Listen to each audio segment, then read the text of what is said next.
You're watching TVC News. It's the World AIDS Day today, and the major focus is curbing transmission from person to person, early detection and effective treatment. Our health correspondent Jacqueline Ogoh reports on strategies being deployed to ensure the virus is suppressed and the health condition is effectively curtailed. In 2018, 770,000 people died of HIV-related causes worldwide. But medical experts say deaths through the ailment can be curbed through early detection and steady, effective treatment. That is why this year's theme of the World AIDS Day is Communities Make the Difference.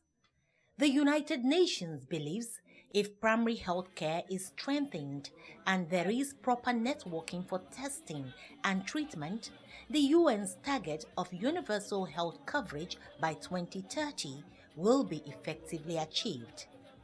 It's important for people to go out and know their status so that they can be treated on time and live a high quality of life. There's what you call self-stigma. You feel stigmatized because you know how you would react to another person if that person told you that they had HIV. Patrick Akpan is living with the AIDS virus. He says there is an easy route to a success story for anyone who has the virus. The first thing is that you have to be taking your drugs, and this drug that you have to take it at the right time. You attend clinic appointments regularly for checkups, and then you live a normal life. Eat well and drink water. That's all. Julie Adebowale is also living with the virus. She knew her status just before she had a baby. She has an advice for pregnant women.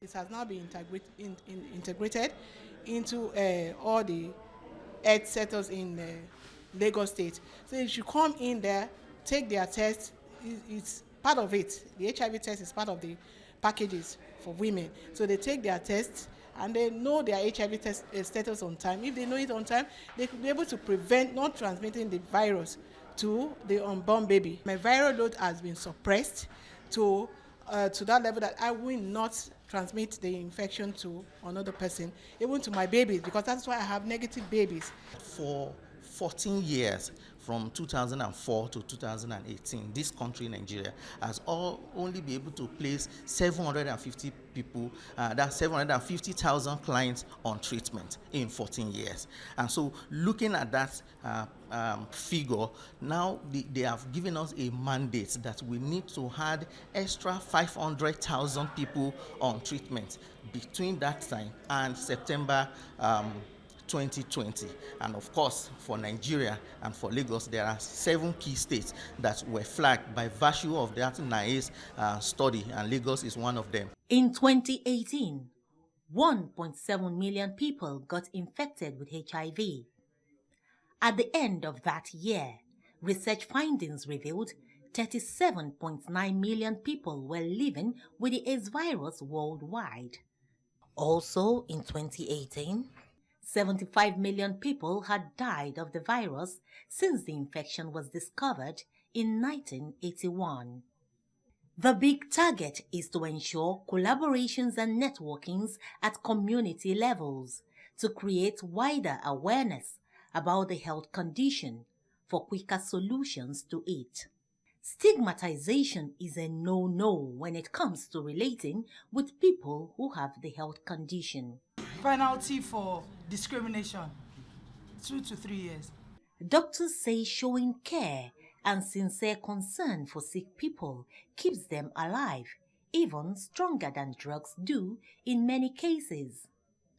People living with HIV still have their skills and potentials for national development. Shutting them out will be a loss to the nation. The very reason why government must ensure legislation and the implementation of such legislations against stigmatization to encourage people to come out and test freely for HIV without fear. Every other age range is actually dropping, but it's only the youth age that is not dropping when it comes to HIV/AIDS incident. We don't see the risk as a young person. Look at me now, I can refer to myself as a correct guy. You know why? I know my HIV status. Jacqueline Ogoh, TVC News, Lagos.